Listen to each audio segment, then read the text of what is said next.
Even with the positive moves here and there, light has been hard to come by, truly. And there's no question in my mind that we are at an inflection point, and one with many variables to consider as we go forward in this market. Clearly, the aftershocks are going to continue for some time from the pain that we've all taken, and that will probably continue to take for a bit here, and it will unquestionably continue to impact the overall economy. We need to stabilize the fundamentals and see where the credit markets and the economy take us. The good news is we're seeing some stability in the credit markets. They're beginning to open up. And we get to ponder our new world, which is free market socialism or perhaps government-managed capitalism, yet to decide which one to follow. But let's remember, at the top of the cycle, it's very difficult to ever think that there's a downside. And where we're all holding hands together in the bottom of a cycle, you can never see your way out. But at the end, it's always a cycle. And the question is really the severity and the duration of it. So let's talk about then really what we're actually seeing. First, plan for less activity. There's no question we're going to have less M&A from numbers of deals and overall volume. That's to be expected in this type of market. The question is, what are we going to see? Well, near term, through the credit markets and the equity values, essentially non-essential M&A has been frozen. It's just not happening. People are focused on only the things they need to do and making sure that they have their credit in place, their business operations focused and right-sized for where we're headed in the economy, and only from that position are they able to think about M&A.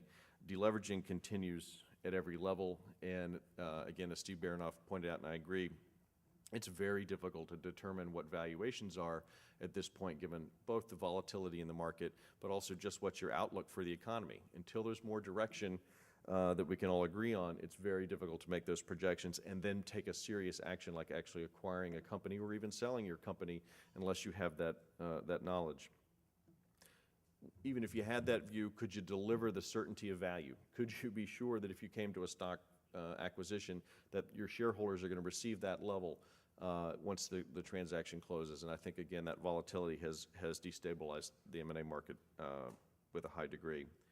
So what are we seeing? We're seeing what I call critical care activity, basically bankruptcies and pre-bankruptcies, people who are in dire straits for many reasons, and I'll talk about it in more detail in a moment, but that's what we're seeing currently, and then we're also seeing certain people being opportunistic.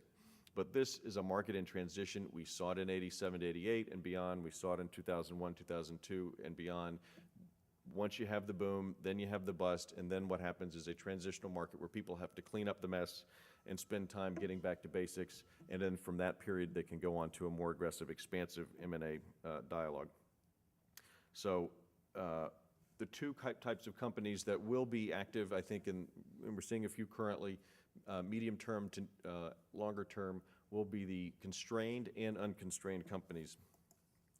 So the three that we're seeing, I already mentioned critical care.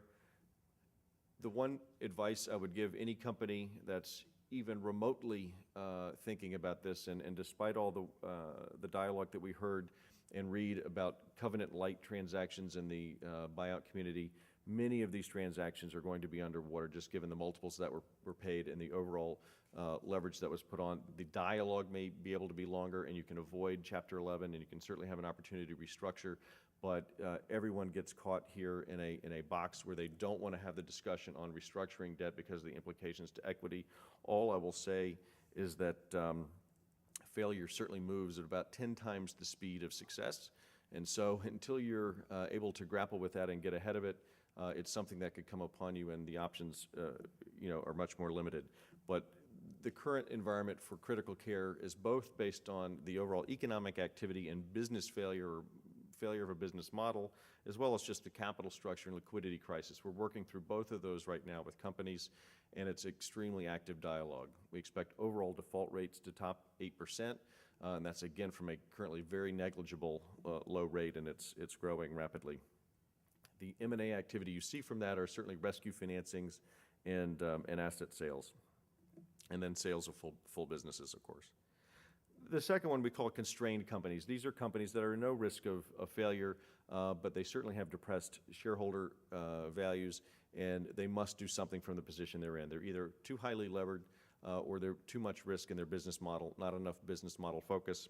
And what we see from this point of view is business restructurings and recapitalizations. Then you have other ranges when the markets are not open to you, such as spin-offs, split-offs, or carve-outs. And then, of course, the divestiture of non-core assets. Many, many companies are in this box where they're trying to make sure, as a defensive measure, and not to be taken over or picked off opportunistically by the unconstrained companies, they are aggressively trying to make sure that they're cleaning up their balance sheets and cleaning up their businesses as well as they can without having to sell at too cheap of a price.